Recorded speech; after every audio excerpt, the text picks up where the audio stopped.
Demon Emperor Chapter 519. Ang nakaraan nagpakita na ang grupo ng masasamang espiritu.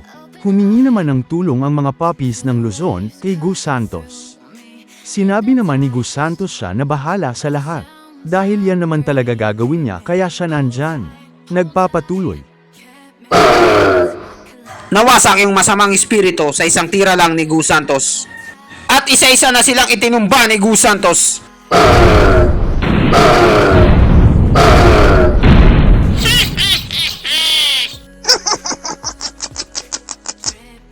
Sa isang idlap lang, ubos kay Gus Santos yung mga masasamang espiritu.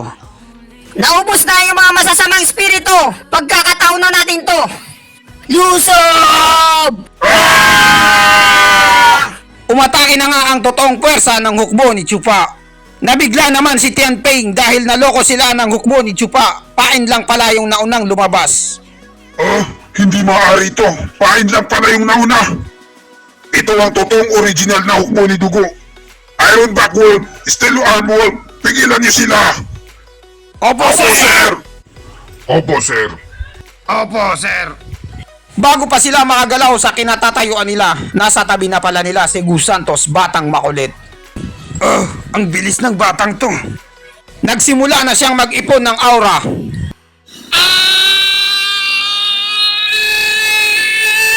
Soaring Face! Splitting Heaven!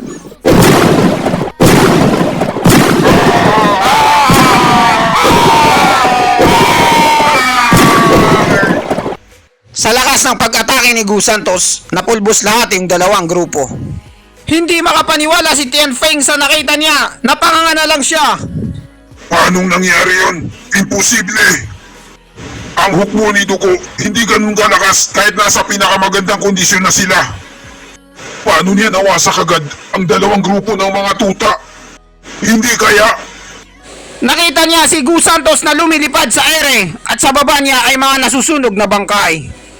Siya lang mag-isa tapos pinulbos niya yung 1,000,000 sundalo. Isa siyang halimaw. Yung isa sa inyo, tawagin niyo na yung mga dalubhasang eksperto para mapalis nila ang batang ito. Kung hindi, katapusan na natin. Opo, sir! Nagpapanik na si Tianfeng dahil sa kaba. Nagsimula na ang bakbakan ng dalawang kampo. Bawat isa ayaw magpaawat. Pigilan sila! Lusob! Hindi ko lubusang maisip. Ang hukbo ni Dugo ay makakalagpas sa grupo ni na Iron Wolf Tuta at Steel Arm Tuta sa ilang segundo lang. Kapag nagtagal pa to, sa ilang sandali lang, si Duguping at ang 4 na kapatid niya, matatalo na nila si Batang Commander. At hindi pa natin nababanggit yung kasama nila na isang halimaw. Nakalipad siya sa langit. Ang halimaw na yan ay sobrang nakakatakot.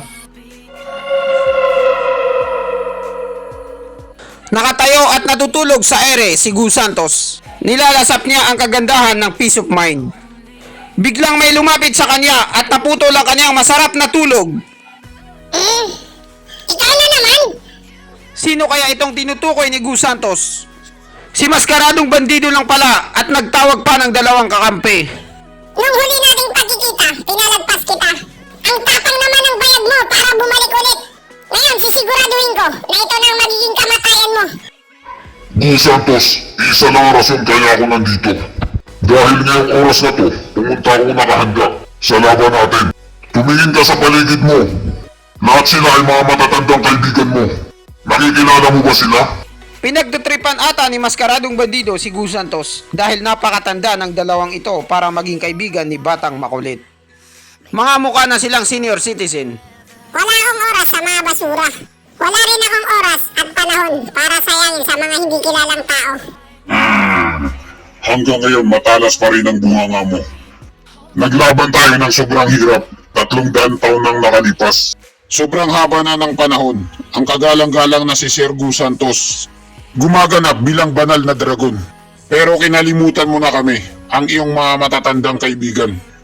Biglang nagulat si Gus Santos sa mga narinig niya. Nandun din ba kayo? Teka lang, lahat sila ay patay na.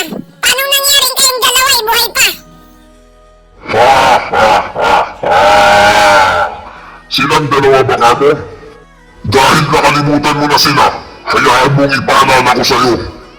Ang dalawang ito ay nakipaglaban sila. Kasama ko sila noon. At pinigil nila ang kanilang pagkamatay. Noong nakakuha sila ng magandang tiyempo, ang mga duwag na to ay takot sa kamatayan. Parang may hinanakit at sama ng loob si Maskaradong Bandido sa dalawang duwag na to. Sila ang langit at lupa na pantas. Kami yun. Taong pantas, ang samahan nating tatlo ay hindi pa nabubuo. Huwag ka munang magyabang sa kanya dahil yung sa amin lang ang gumagana. Kaya nakapagdesisyon kami na magpalamig muna at magsanay para mapahusay ang aming teamwork. Sa gayon, sa susunod na maglaban tayo, Gus Santos, may laban na kami. Kaya piniki namin ang aming kamatayan. Ano? Tumakbo pala kayo tapos iniwan niyo ko sa ere? Sumama ang loob ni Maskaradong Bandido sa dalawa dahil tinakbuhan pala siya sa oras ng laban. Taong pantas, alam kasi namin isa kang loyal na lalaki at napakamatapat mo. Maswerte ang babaeng mapapangasawa mo. At hindi ka papayag sa plano namin. At baka labanan mo pa kami dahil sa binabalak namin. Kaya hindi namin sinabi sa iyo. Hindi natin napag-usapan yon at hindi niyo rin nabanggit sa akin. Hinayaan niyo akong mamatay dahil sa pag-aakala kong patay na kayo. Kaya napag-isip-isip ko na lang na tanggapin ang 10 suntok ni Gus Santos. Yun na lang ang natatanging paraan. Tingnan niyo ngayon ang nangyari sa aking katawan. Nagmukha akong zombie na nakakatakot. Wala nang magkakagusto sa akin. Akala mo ikaw lang, nasaktan din kami ha. Pagkatapos ng laban kay Gus Santos, nabasag ang dalawang itlog namin. Wala na kaming pag-asang magkaanak. Nawala na ang pagkakataon namin makarating sa Ethereal stage. At huminto na ang paghaba ng aming buhay. Pinapatagal lang namin ang miserableng buhay na to. Dahil para kaming aso na hindi makalakad. Nagtatalo na yung magkakampi dahil hindi sila makamove on sa fast is fast. Pero tao pa rin kayo, samantalang ako. Tangina, anong pinaggagawa ng tatlong to? Sila dapat ang backup namin. Hindi sila naparito para magtalo. Pakiusap lang, magseryoso kayo sa trabaho nyo.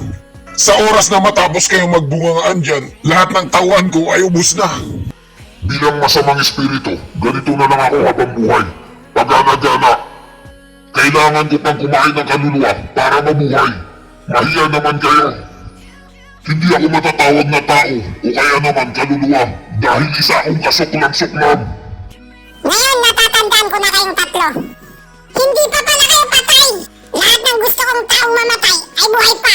Isa itong nakakahiya sa akin. At kayo, nagawa niyo pang epeke ang pagkamatay niyo.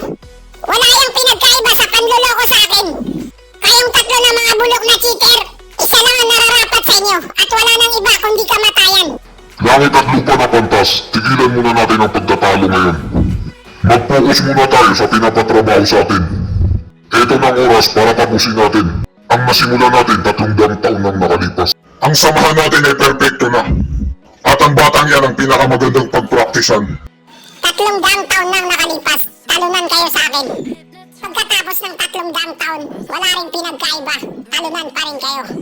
Nagliliyab na ang fighting spirit ni Gus Santos. Gusto niya ng pagsasapakin ng tatlong cheater na to. Sino kaya ang magwawagi sa laban? Si Gus Santos o ang tatlong Piak Radiant stage na ito? At dito nagtatapos ang chapter 519. Maraming salamat po sa panunood nyo, mag-subscribe para laging updated sa next chapter.